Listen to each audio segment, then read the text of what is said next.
Many of you don't know.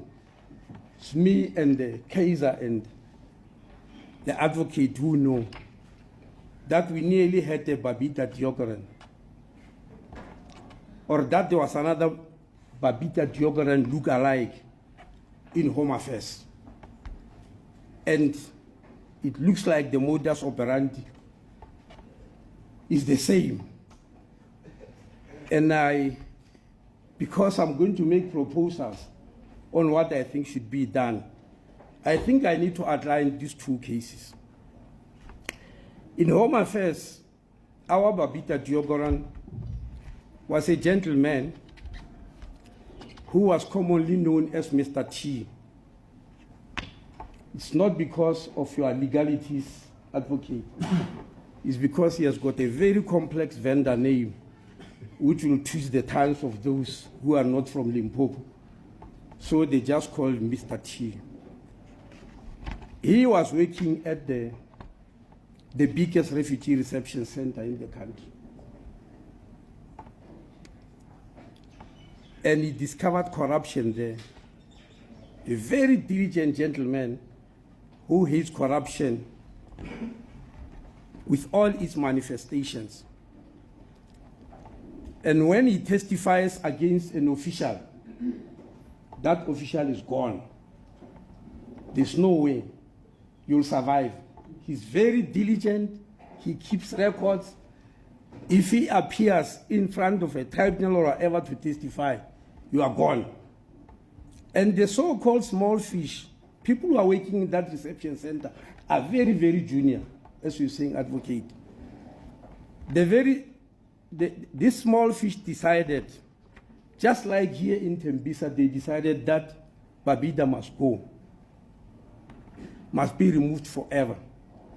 They also decided that Mr. T must go. And a few days before he was due to testify against some 11 officials, they sent an assassin who pumped 4 bullets into Mr. T. And Mr. T was taken to hospital, to ICU, and he survived those bullets. He was given a 6 months leave. And after 6 months, he came back. He started where he has left off. He continued doing exactly what he was doing before he was shot.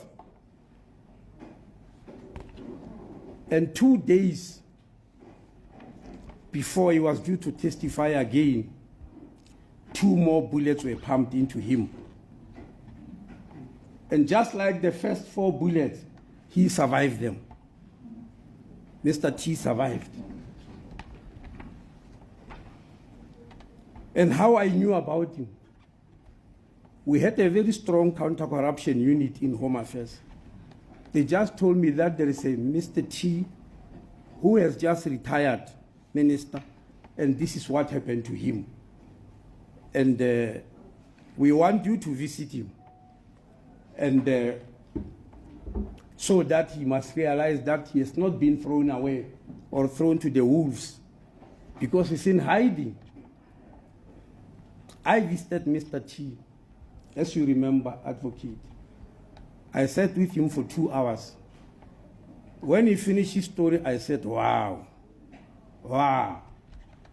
this is not for me. From what he told me, I decided not to go to the police. I went to Advocate Mutibi. I said, this is bigger than me, advocate. Come and listen to this man. Then I took him there, somewhere within the Republic of South Africa, to talk to Mr. T. And when he listened to his story, he said, wow. He went to fetch his team to come and sit with him. And when they finished, they went straight to a judge who did not hesitate, from the information Mr. T gave, who did not hesitate to give an order for a search and seizure. Many of you in the media attended that. The search and seizure at the Maraba Start Reception Center. It used to have the name of Desmond Tutu. It has been changed. And it was 10 days before the elections last year. And people thought it was just electioneering. They told me so. Many journalists told me this is just electioneering. Nothing will come out of it. Now, why am I relating this story? Because Babita did exactly what Mr. T was doing, and she lost her life. Mr. T did not lose his life, but he's in hiding. He's in hiding. He can't live a free life. The people who killed Babita and who put Mr. T in hiding are driving Lamborghinis.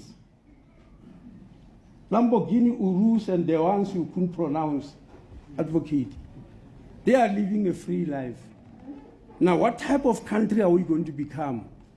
That the public servants, who are the real public servants, are the ones that are in hiding, and the scavengers are driving Lamborghinis. Surely none of us would like to live in that type of country. I know what I'm going to say. Many of you here might criticize me, but I'm going to say it anyway. When things like this happen, you start appreciating why the Chinese execute people to remove them from society. You start appreciating it. I'm not saying we can do it. We're a different country. But you start appreciating and understanding why they go to that extent. Because they don't want to live in hiding and let the thugs run amok. When Mr. T, when I visited him, he was still testifying. He testified by virtual. Even now, as I'm talking, still having cases where he's testifying by virtual. I asked him, Mr. T, why you survived twice? And he's still having bullets in his body, which doctors may not remove because they are in very sensitive places of the body. And they will kill him if they try to remove them. I asked him, why do you still continue, even after surviving twice? He gave me two answers which are still shaking me. He said, Minister, people fought for this freedom and lost their lives. I am not about to give the freedom to the thugs in this country. I may as well lose my life. That will be my contribution to this country. That's what he told me. The second thing was very religious. When Mr. T was shot for the second time, he was just leaving church. Just as he stepped out of the church, they pumped the two bullets. Very religious. So the second reason he gave me, he said, Minister, why did I survive twice? Whoever is controlling life and death must have decided that I must be having a purpose in life. That's why he left me here. That's why he didn't take me away. Because I must still do something for this country. And so I'm going to continue doing it. Now, advocate, I don't know what powers you have to make recommendations to the people in power in this country. I'm not in power. I'm just, yes. To the people in power in this country, to make a recommendation about these people, because I agree and I appreciate our democracy. But these people are going to be fired, most probably, after DC.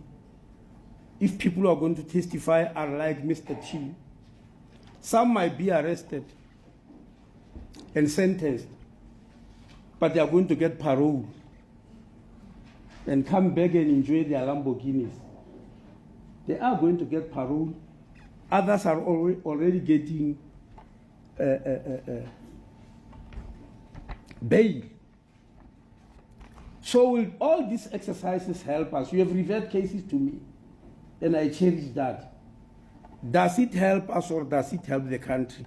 Because one thing I know, people who do this never stop, and don't think I'm joking.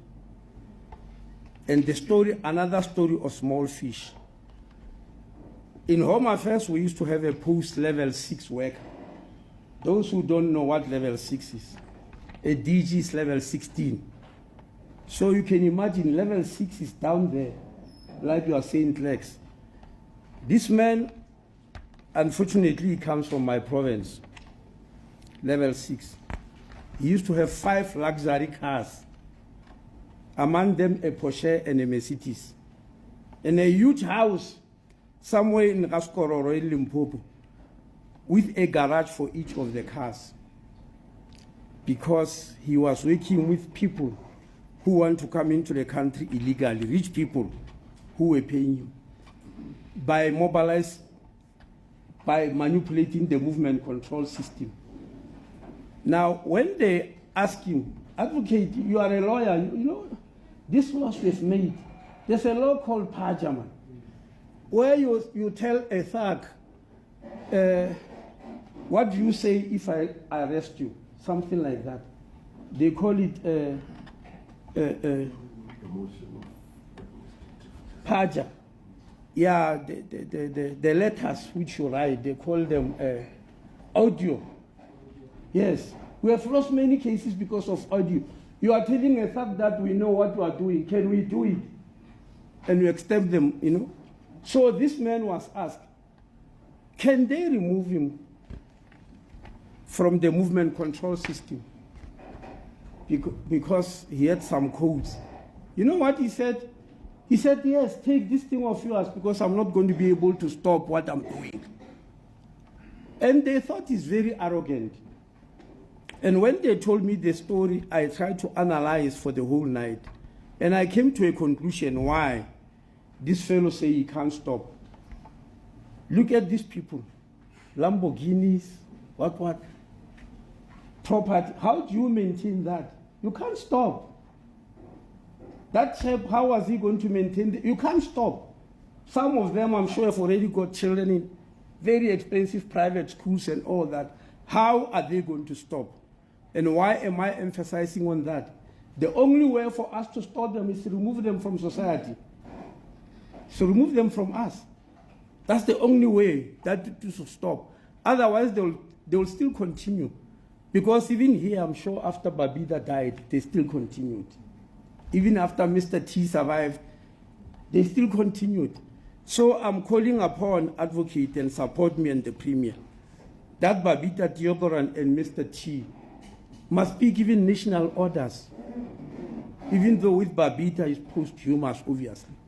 They are the ones who deserve national orders and who need the freedom of South Africa rather than this tax getting that freedom of South Africa. So I'm sure there will be a question which will be asked by the media, because I ask why Tembisa? Why not any other hospital? But advocate, from my experience, I don't want to stop here. I'm going to sit with you and continue. I would like you to visit at least 2 more provinces after Gauteng. I would like you to do KZN and Eastern Cape.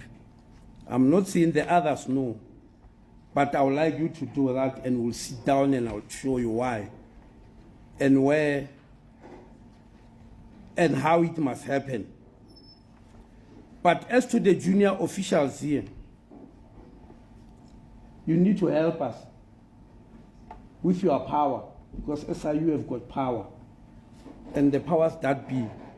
What do we do with these officials? Could there be a ruling, for instance, that once you are called, you must never, ever, ever work for the public again, regardless of how many years you serve? You must never, ever. Because we keep on recycling them. They keep on being recycled. They go here, DC, they are charged, they get parole and all that, they come back and continue what we are doing. Because, advocate, it can't be us who live in hiding. I appreciate the change of the laws to protect whistleblowers. Yes, I understand that and I support it. But I think our main function is to remove those who force whistleblowers to look for protection. They are the ones that must be removed. And I hope one day when we wake up, we'll have achieved that. But as for these ones that we have put here, we will go and process them. We'll follow all the rules. My own desire is that they must never, ever, ever see any office that serves the public again. Thank you very much.